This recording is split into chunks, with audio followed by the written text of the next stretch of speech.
মাছ মাংস সবজি কিছুই খাবে না, তার জন্য শুধু একটু ঝোল আর একটু ঝোল যা কিছুই রান্না করি, মাছ রান্না করি, গোশ রান্না করি, মানে মাছ ভুনি যা কিছু করি শুধু একটু ঝোল খুঁজবে। আমি ভাত খেয়ে যাও, বলবে কি দে আম্মু, কি রান্না করছো, কি দিয়ে খাবো? আমি বলবো এটা রান্না করছি, না ঝোল দাও, না ঝোল দাও, ঝোল ছাড়া কিছু খাবেই না। তো আসসালামু আলাইকুম বন্ধুরা, কেমন আছেন সবাই? আমি আজকে সকাল থেকে ব্লগটা শুরু করলাম।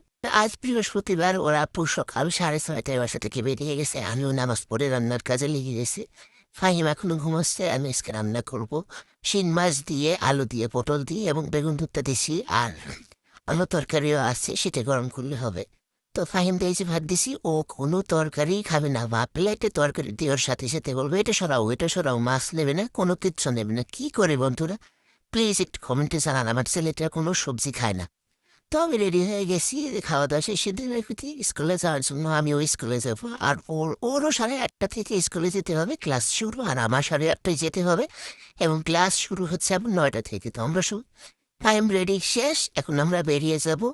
ও আর একটু বলি, আমাদের 8:30টায় যাওয়ার লাগে, 9টায় ক্লাস, তার মানে হচ্ছে আগে যে এই ক্লাসের অনেক কাজ থাকে, প্রতিদিন পরীক্ষা নেওয়া লাগে, সেই পরীক্ষার কাজগুলো শেষ করা লাগে। আর তো ভিডিওটা এই পর্যন্তই, সবাই ভালো থাকবেন, সুস্থ থাকবেন, এবং যে যেখানে থাকেন নিজের খেয়াল রাখবেন। সবাইকে টাটা।